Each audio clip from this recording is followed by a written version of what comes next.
If you've been watching this channel for a while, you will have seen me create on a range of topics with some different focal images and in a variety of different media and styles. But how do I know what to do?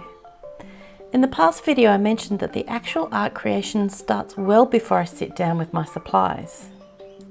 And that process works well whether I'm trying to create a pretty picture or whether I'm delving into some art that has a deeper meaning.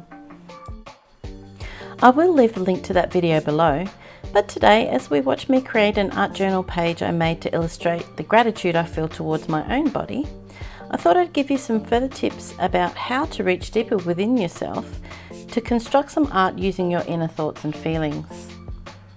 Please remember, I'm not an art therapist, but I'm a teacher and I'm a self-taught artist, and I've been exploring myself through art for many years. What you can see here is me mapping out a yoga pose on a grid, but what was the thought process I went through that led me to find this reference of the yoga pose?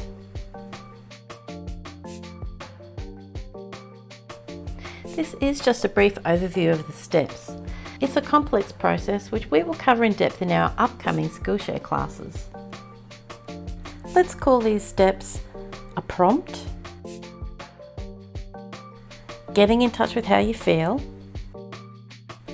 choosing a media to work with, and then finding a composition style and palette which suits my mood.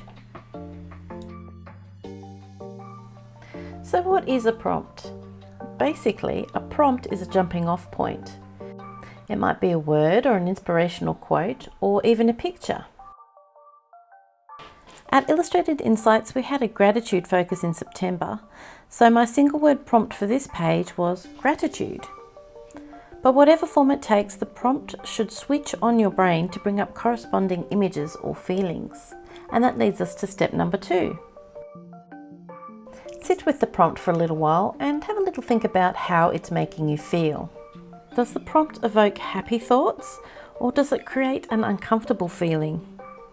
It's easy, of course, to follow the happy and inspiring thoughts, but what do you do when the prompt causes discomfort? Now, I'm not talking about trauma. If you are experiencing trauma, that's when you need to see a health professional. But if there is discomfort there and you still want to create a page, you have 2 options. You can gently explore the discomfort and create a page around your pain point. For me, illness was the pain point from the prompt gratitude for your body. Or you can resolve the pain point and look for images and ideas that soothe the sore spot.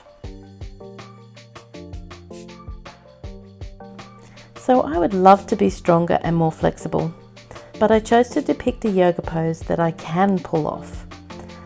And in this image, I resolve my pain. Another example of this might be, if you're feeling a little bit lonely, depicting a place where you have enjoyed solitude. Like a nice quiet walk on the beach or in the bush.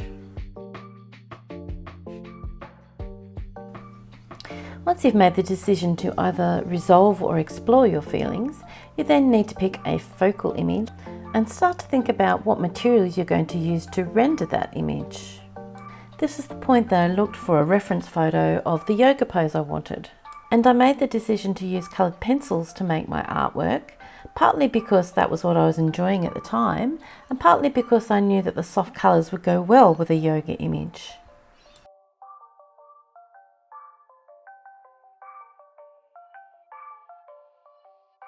And the last step, before I actually committed pencil to paper, was to really think about the visual details of my piece.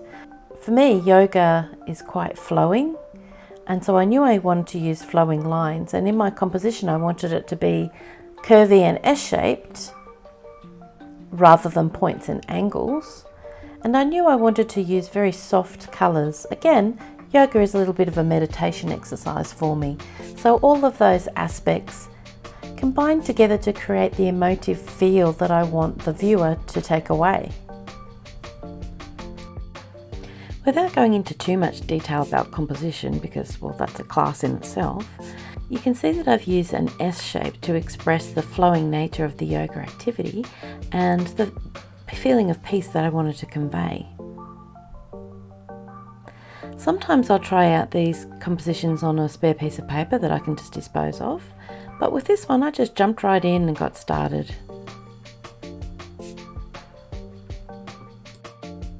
Often my compositions will include a little space for me to write, to journal on, but I chose not to do any writing on this piece because I wanted the actual visual aspects and flow of the piece to convey my feelings. I thought it would be useful to show you that an illustrated insight doesn't have to include written language. So you can create meaningful art in your art journal without actually writing anything down. You can let the image and the colours and the composition do all the talking for you. Personally, I find this type of journaling not only fun, but also soothing and healing. If you'd like to learn more about the inspiration to page process, keep your eye open for our Skillshare classes, which are in development at the moment and should be live in November. If you've enjoyed the video today, leave us a like and you might consider subscribing for future content. You can also head over to our community in Facebook. The link is below in the description. But for now, thanks for watching and I'll see you next time.